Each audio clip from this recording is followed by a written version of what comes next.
échanger sur l'un des sujets les plus techniques et les plus stratégiques de notre métier, la maîtrise des conditions contractuelles FIDIC, ces références internationales qui régissent les grands projets d'infrastructure et de travaux publics.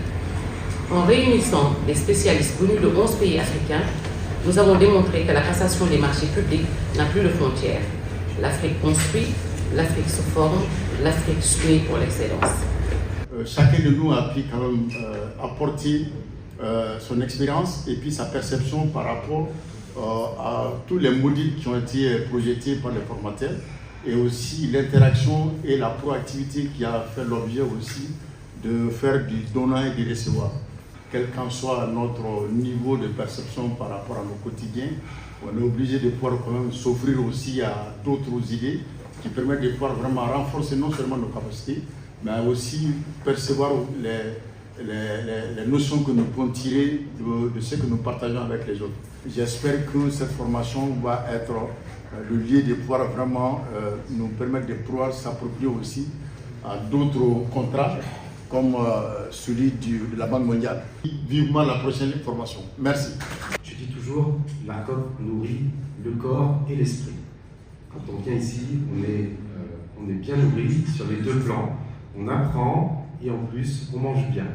Je pense que pour moi, c'est un élément de succès essentiel d'une formation. C'est d'avoir l'impression d'avoir réussi quelque chose, d'avoir transmis quelque chose, d'avoir transmis du savoir, de la connaissance.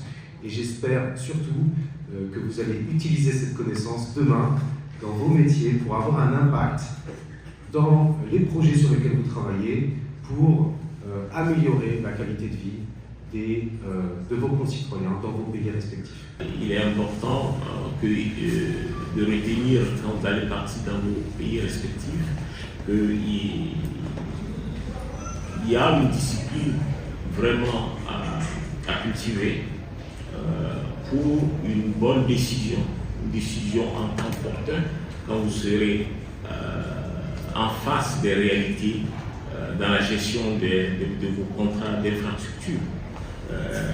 Non seulement vous devez prendre des décisions opportunes, mais des décisions vraiment de qualité pour pouvoir essayer d'atténuer les risques, parce que les risques sont vraiment énormes et ça peut générer des surcoûts énormes et également des délais, des retards importants dans la gestion non seulement des contrats, mais de l'exécution des projets auxquels vous êtes des acteurs très importants.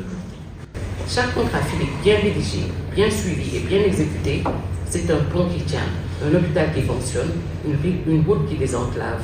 Vous êtes, chers spécialistes, les gardiens de cette province de développement. L'Afrique a soif d'infrastructures de qualité, mais elle a surtout soif d'hommes et de femmes compétents, intègres et audacieux. En vous formant aux standards internationaux, nous préparons le continent à recevoir les investissements privés et publics avec la garantie d'une gestion rigoureuse des risques. Saluer en tout cas l'exercice qui a été un exercice de renforcement des capacités qui a une double vertu. Une double vertu, la première vertu, c'est d'avoir formé des experts de très haut niveau en matière de commande publique qui viennent accepter de bousculer leurs propres certitudes, d'avoir un esprit neuf, de découvrir un nouveau manuel et de partir sur un nouveau challenge. Ça, je pense que c'est déjà positif et c'est le sens de cette activité de renforcement.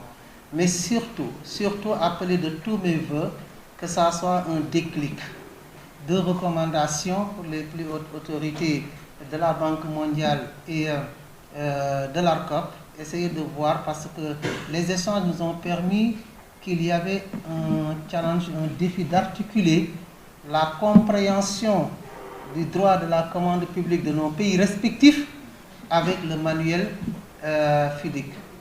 Vous savez que dans la zone UEMOA, zone à laquelle vous appartenez quasiment tous les participants, on nous dit, il y a un adage que l'argent est au cœur de la démocratie.